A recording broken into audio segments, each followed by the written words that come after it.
What's up, guys? CliffBeats, no script, off the rip. Now, this is a really cool review or reaction that people wanted me to do. I seen the Joe Rogan podcast, or I listened to it while I was driving to work back and forth for like a week, of Ralph Barbosa, and the dude's hilarious, man. He's a young up and coming comedian, and he's so dope. He's hilarious off the cuff too.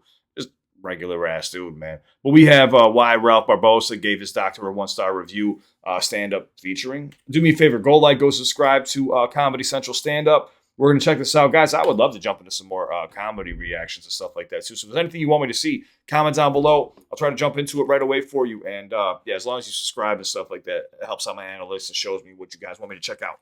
Let's go. I've been going out to eat by myself lately, but I'll take my notebook with me so I can write little joke ideas. And I noticed, like, in different parts of town, sometimes people will try to guess what I'm writing in the notebook. Like, whenever I'm in hood-type areas, people are usually like, oh, he's writing raps. Right? But whenever I'm in like a nice uptown Starbucks, then people are like, oh, he's writing raps.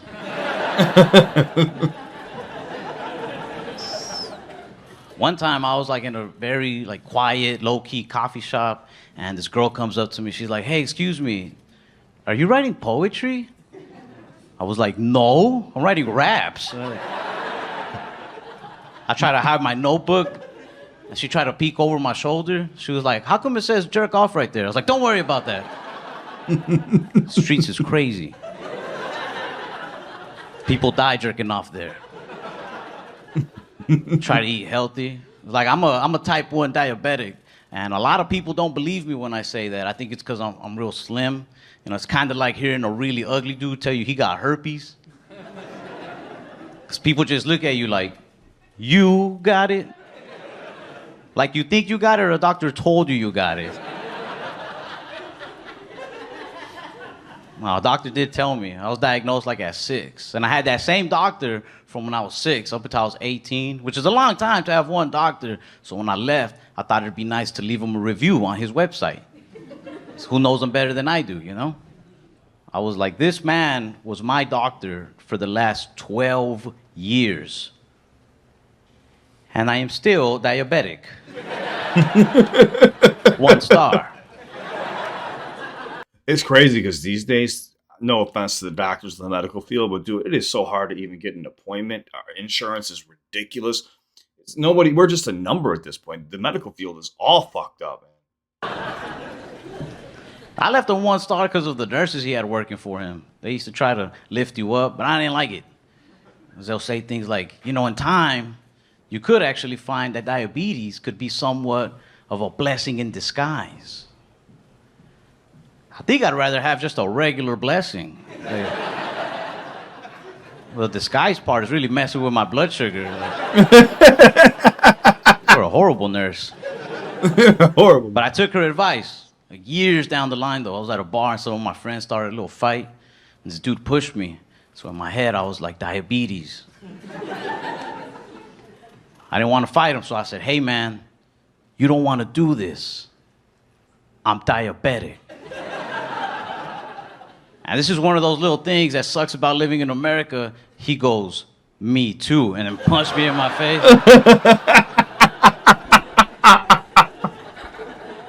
I've never cared about like a weight problem or a diabetes problem in this country, but when that happened, I was like, this is out of control, man, it's diabetes.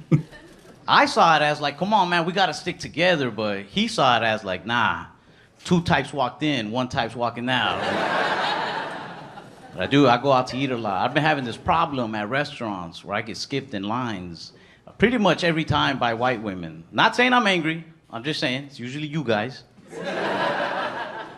But I don't think it's a race thing. Like, I don't think white women are skipping me because I'm Hispanic. I think white women are skipping me because I'm short and Hispanic. Like, hear me out. You see a 6-foot Latino dude standing in line, that dude has the potential to be tall, tan, handsome. You respect that man's place in that line. But they see me, 5'7" Hispanic dude in line, in their mind they're probably thinking, he probably works here. I'm just getting in front of like.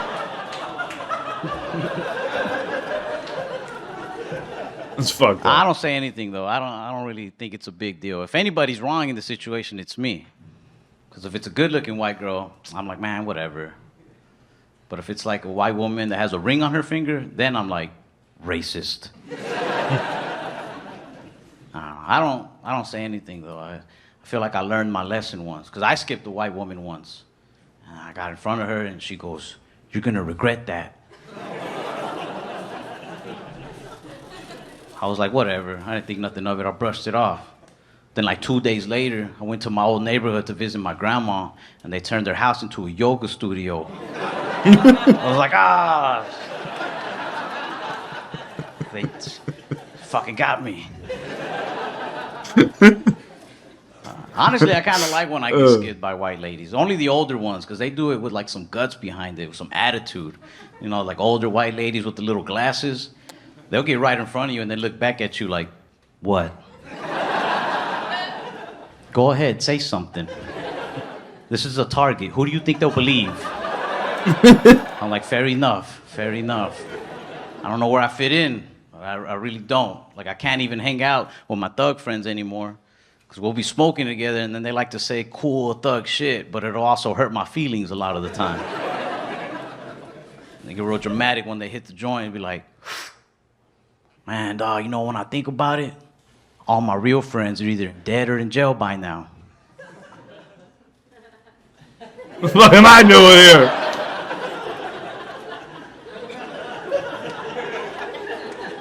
I'm like, give me back my weed, man. Changing my Hulu password, too. That's for my real friends. I got like my suburban friends too, but they're like college kid, preppy type people, very cocky. Like they can never answer questions by saying yes or no. They always gotta say stuff like, you know me. That's weird. That is the strangest way to answer a question.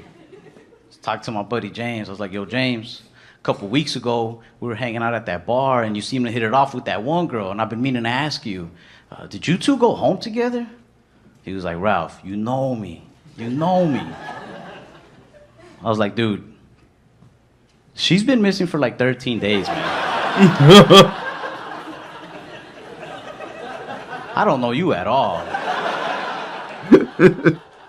My educated friends are trying to get me into politics more. They're like, man, you don't ever see these immigrant stories on the news and get upset. You know what I mean? Because our parents were immigrants. Doesn't it make you mad the way they treat people? I was like, I don't watch it, but I mean, I'll try. Because I get it. Everybody has something to be offended by, you know? Like, and I want to be a part of my people. I want to find something to get offended about. I want to be mad. I was watching all these different political channels, but I couldn't care much. Until I started watching CNN. They were doing this special on China.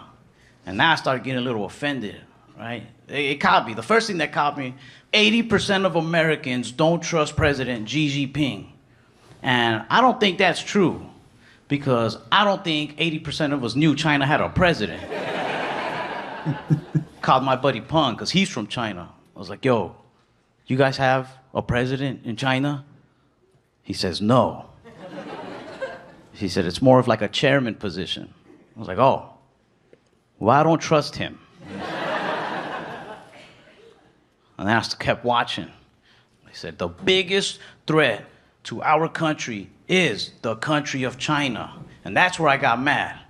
Because China has not only clothed and fed me for the last 20-something years, but after every meal, they give me a little message of inspiration. China's my biggest threat? No.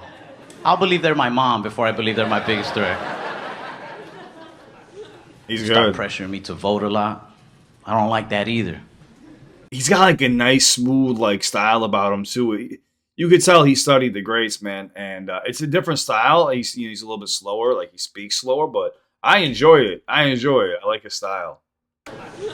Start pressuring me to vote a lot. I don't like that either. I miss being a little kid, getting pressured into more human things, like gangs, drugs. You knew which one was dangerous. But with voting, you can never pick a right side sometimes, you know? You think you know, and then somebody comes out of the shadows with some hidden facts that they read online. It's hard to know what's true or not. You'll be like, hey, yeah, I'm going to go Democrat because I heard they got a good health plan. They're like, no, yeah, they do. It's a good choice. And then out of the shadows, somebody pops up like, but also, they eat children. Oh, okay, I don't want that. Let me check out the Republican side. And you get the facts on them. Oh yeah, they got a good budget plan. They're really trying to fix up the economy. You'll like it. And then out of those same shadows, somebody pops up with like, but also, they're the ones who purchased the children. Like I'm good on kids, man. I'm good.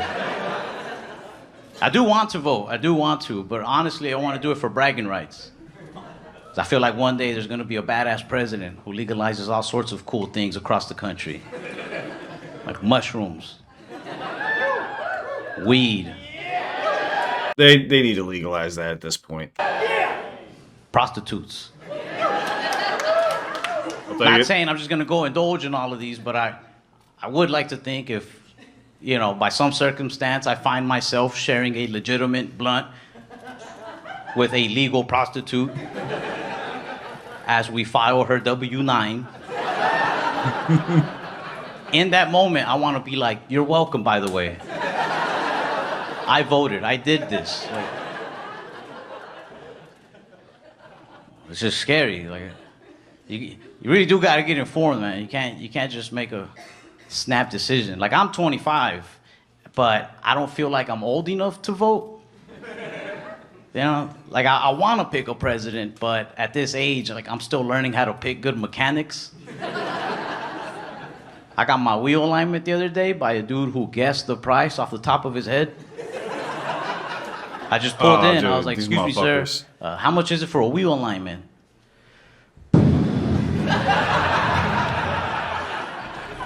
He was kicking my tires. I just looked at him like, I don't know either. But I went with him because he seemed trustworthy enough. But my car drives more crooked now than when I gave it to him. I don't know much about cars or politics, but I do know this. I do know that sometimes people running for office scare me for the same reason that mechanics scare me. Have you ever noticed people who run for office talk about the country the same way mechanics talk about your car? They're like, can I fix it? Yes, but I got to take it apart from the inside. Really, it's going to take me some time, especially because, look, I don't know if you saw this, but the guy who had it before me, he really fucked this up. Damn, that was good. He's not lying. He's not lying.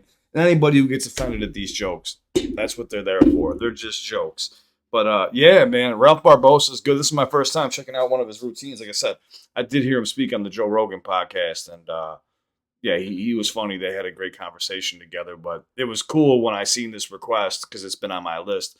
I was like, oh man, like I listened to this like a month or two ago. I was like, not this, but I listened to him talking on the podcast. I was like, I gotta check out one of his routines, and yeah, he's good. And he was even giving himself shit about like, man, like sometimes I feel like I'm too slow when I'm talking on stage. And Joe Rogan was just like, nah, like that's your style, dude. Like, fuck. He's good, man. I like that. Go like, go subscribe. Should love to Ralph Barbosa. And make sure you also should love to the platform is Comedy Central Stand Up. Go like, go subscribe. Like I said, if there's anything you want me to check out, like I know there's Kill Tony and stuff. I haven't had a chance to really divulge into that content. I would love to. But I don't know what all is out there. So all you got to do is just subscribe, comment down below. It helps out my algorithm. Like I said before, I fucking hate repeating myself. I don't even want to make you guys hear it 2 or 3 times in a row, but I have to say it because I'm a fucking forget to say it. Helps me out. Let me know. Have a wonderful weekend, guys. Please stay safe. Don't forget, you can always reach out to me 24/7. I'm always here for you. Anybody who's dealing with anxiety, depression, panic attacks, PTSD, addiction, a bad breakup, whatever the case may be, I'm always here for you. I don't just say that so you subscribe to my channel either. You don't even have to subscribe. Go make a burner account on Instagram, and if you just need someone to talk to, message me. Now, if you message me like, hey, yo, bro, did you see the Bears game? I'm like, dude, I'm busy as shit. I love you, but I am busy. Like, I got fuck the Bears, by the way. I can't. I would love to have conversations with everybody all day, every day, but it's impossible for me to talk to thousands of people at once. I love to. I try to, but I fall short. So, but yeah, if you're just going through a tough time, you need someone to talk to. I got your back, man. You're never a burden, I promise. Go take care. Patreon members, like I said, today is exclusive content day, Wednesday, Fridays, and then sometimes on Saturdays as well. I got you on 2 new videos today, all exclusive content. I love you. Stay safe. Follow me to the next one. Let me know what you want to see next. I got you covered. Take care, guys.